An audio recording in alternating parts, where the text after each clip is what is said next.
Ótimo dia, filhos de Deus. Nosso devocional Pedras Preciosas do Grego, autor Rick Renner. Hoje, 19 de julho. Título: Invejas, homicídios, bebedices, glutonaria. Texto base: Gálatas capítulo 5, do verso 19 ao 21. Ora, as obras da carne são conhecidas e são prostituição, impureza, lascívia, idolatria, feitiçarias, inimizades, porfias, ciúmes, iras, discórdias, dissensões, facções, invejas, bebedices, glutonarias e coisas semelhantes a estas. Quando os líderes judeus levaram Jesus a Pilatos para ser criminalmente julgado em um tribunal de justiça, Pilatos sabia que eles o fizeram porque estavam com inveja da popularidade que Jesus estava conquistando na nação. Marcos 15, verso 10 diz: pois ele bem percebia que por inveja os principais sacerdotes lhes haviam entregado. A palavra inveja no versículo provém da palavra grega phytonos. Retrata um sentimento hostil a alguém porque essa pessoa tem algo, uma vantagem, um benefício, uma posição que a outra não tem, mas gostaria de ter. O sentimento desprezível para com a pessoa que tem uma vantagem identificada é tão forte que aquela que sente inveja age para tirar vantagem da outra, com a esperança de que passe para si. Esse tipo de inveja é mau, sinistro e repleto de malícia. Marcos 15:10 nos diz que Pilatos conseguia enxergar os reais motivos dos principais sacerdotes. Pilatos conhecia o verdadeiro problema. Os principais sacerdotes se sentiam ameaçados e inseguros por causa da crescente popularidade de Jesus. Pilatos sabia que a insegurança estava levando os principais sacerdotes a exigir que Jesus fosse acusado de um crime e publicamente declarado culpado e crucificado. Embora os principais sacerdotes agissem com um pretexto diferente, a questão real era evidente. Eles queriam se livrar de Jesus para que a publicidade que havia se concentrado nele retornasse ao sacerdócio, onde estivera antes de Jesus entrar em cena. Essas atitudes horríveis e atos terríveis são comunicados pela palavra inveja em Marcos 15:10. Em Gálatas 5, 19 ao 21, Paulo incluiu inveja nas obras da carne. Conforme observamos há pouco, a palavra inveja vem da palavra grega phytonos. Implica em um profundo rancor por alguém possuir algo que uma pessoa gostaria que fosse dela. Por ser conflituosa, a pessoa inveja o que a outra possui e cobiça os pertences, realizações, relacionamentos ou títulos dessa outra pessoa. Toda vez que o invejoso vê a pessoa invejada, fervilha interiormente por causa do sucesso dela.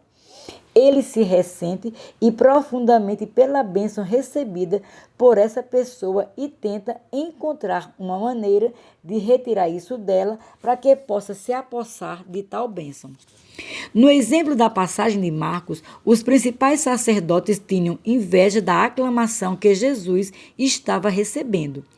Para se livrarem da competição, eles decidiram matar Jesus. É assim que esse tipo de inveja reage.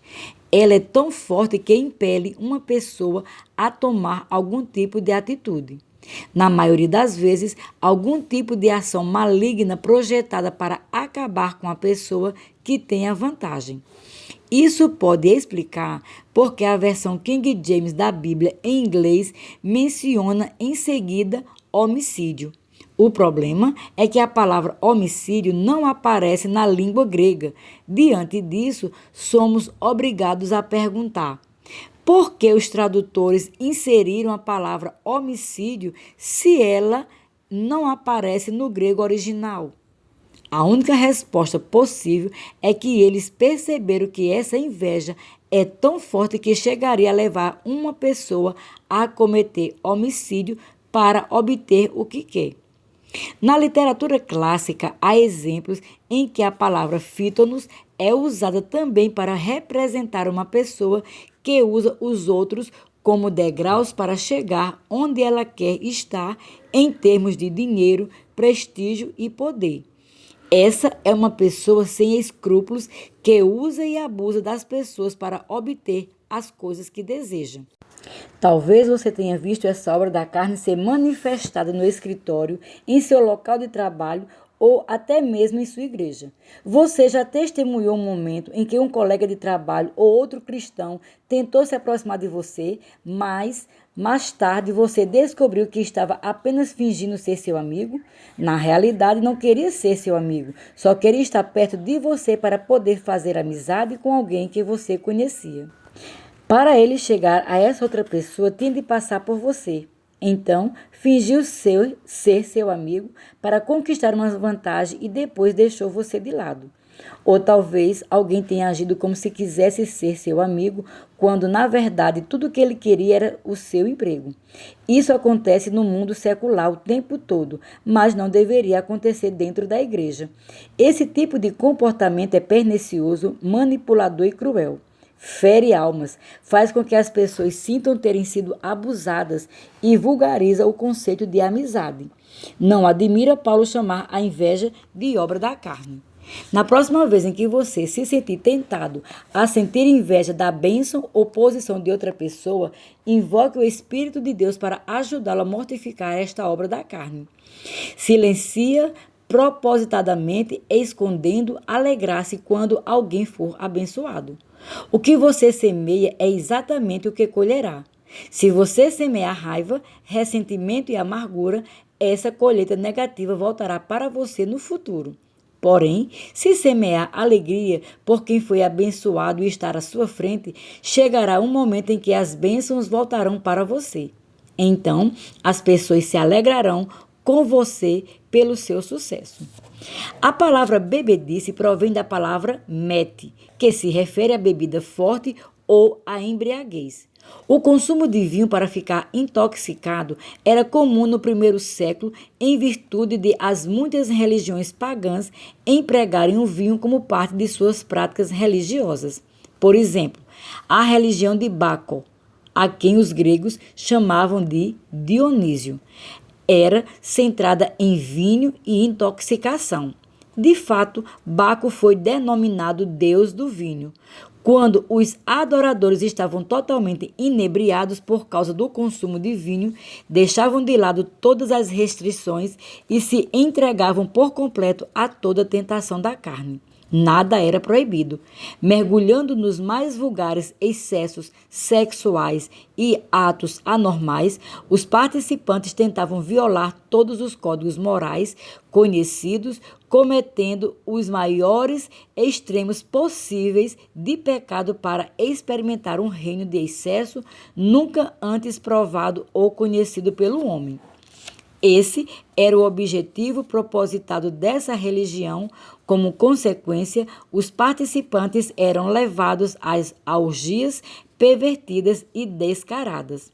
Sob a influência do vinho, as pessoas fornicavam enquanto os sacerdotes batiam tambores e tocavam símbolos, aumentando a fúria, as emoções e a paixão descontrolada do momento.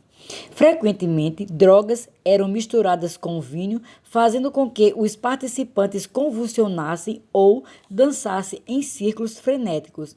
Esse estado frenético era denominado éteos, um composto da palavra em e teos. A palavra em significa em, e teos é a palavra para Deus. Assim, se uma pessoa estava em teos, estava sob o controle de um Deus. Curiosamente, é daqui que provém a palavra entusiasmo. Acredita-se que quando um participante caía em um desses momentos descontrolados e frenéticos, havia ultrapassado a barreira moral e agora estava sob o controle de um Deus ou espírito. Essa experiência de enteos era o objetivo final dos que participavam da religião de Baco. O consumo de vinho era um fator-chave nessa religião pagã. Porém, Baco não era a única religião que usava vinho. O uso dessa bebida era uma prática generalizada em quase todas as religiões gregas e romanas. Recentes escavações arqueológicas de cidades antigas testemunham o uso predominante de vinho naquele tempo. Descobriu-se um grande número de casas com enormes cavernas subterrâneas projetadas para armazenar um grande suprimento de vinho. Em alguns desses locais, descobriu-se que as casas tinham aberturas no chão por meio das quais uma pessoa podia mergulhar na maciça provisão da bebida. O fato de tanto vinho estar disponível em residências individuais demonstra claramente o importante papel que ele desempenhava na sociedade do primeiro século. Paulo sabia que quando a carne se encharcava de vinho, uma pessoa perdia a capacidade de pensar racionalmente, frequentemente levando a um excesso devastador. Foi precisamente por isso que ele disse aos fiéis de Éfeso: "E não vos embriagueis com vinho, no qual há dissolução." Efésios 5,18. Essa palavra dissolução provém da palavra grega azotia, que traduzida literalmente significa alguém que perdeu a capacidade de salvar-se ou poupar-se. Essa é uma pessoa que desperdiça sua vida, esbanja seu dinheiro ou profana seu corpo porque está bêbada e não consegue pensar corretamente. Em decorrência de uma mente alterada por consumo excessivo de álcool, essa pessoa pensa de modo irracional, age de maneira irresponsável e comete atos de excesso que normalmente nem seria uma tentação. A principal religião pagã de Éfeso era a adoração de Ártemis. Essa era outra religião que empregava grandes quantidades de vinho em sua adoração. A Bíblia fornece uma forte indicação de que, embora tivessem sido redimidos e libertos do templo de Ártemis, os cristãos de Éfeso estavam permitindo que o consumo de vinho permanecesse uma característica comum em suas vidas. Paulo os exortou a cessarem essa prática, dizendo-lhes para deixarem de lado o vinho e, em vez disso, se encherem do Espírito. Paulo sabia que quando estivesse sob a influência do Espírito de Deus, aqueles cristãos seriam afetados positivamente. Sob essa influência, eles seriam tão transformados que começariam a falar entre si com salmos, hinos e cânticos espirituais, entoando e louvando de coração ao Senhor. Efésios 5,19. Um estado de embriaguez suprime a capacidade da mente de pensar corretamente e libera a carne para se expressar totalmente. Os cristãos do primeiro século estavam tentando se livrar do poder de sua carne. A última coisa de que precisavam era beber vinho, inibir sua capacidade de pensar corretamente, despertar a carne e depois fazer coisas pecaminosas ou destrutivas. Por isso, Paulo os advertiu enfaticamente a abandonarem o vinho. O consumo indisciplinado de vinho só leva às obras da carne. A última palavra de sua lista das obras da carne é glutonaria. Essa palavra interessante provém do grego komoi, que descreve uma procissão festiva ou farra. A maioria das pessoas que veem a palavra glutonaria imagina que ela se refere à embriaguez, à briga de rua ou a quem corre de uma festa de bebedeira para outra. É isso que você acha que essa palavra significa? Vamos analisá-la e ver o que ela realmente significa no grego original. A palavra komoi, glutonaria, descreve uma pessoa que não consegue suportar o pensamento de tédio e, portanto, está continuamente buscando diferentes formas de diversão ou entretenimento. Essa pessoa tem, na verdade, medo de ficar entediada. Então, considera constantemente o que pode fazer a seguir para se divertir ou ficar entretida. A palavra komoi pode se referir a uma pessoa que come sem parar em festas ou que busca risos e diversão constantes. Certamente nada há de errado com o riso.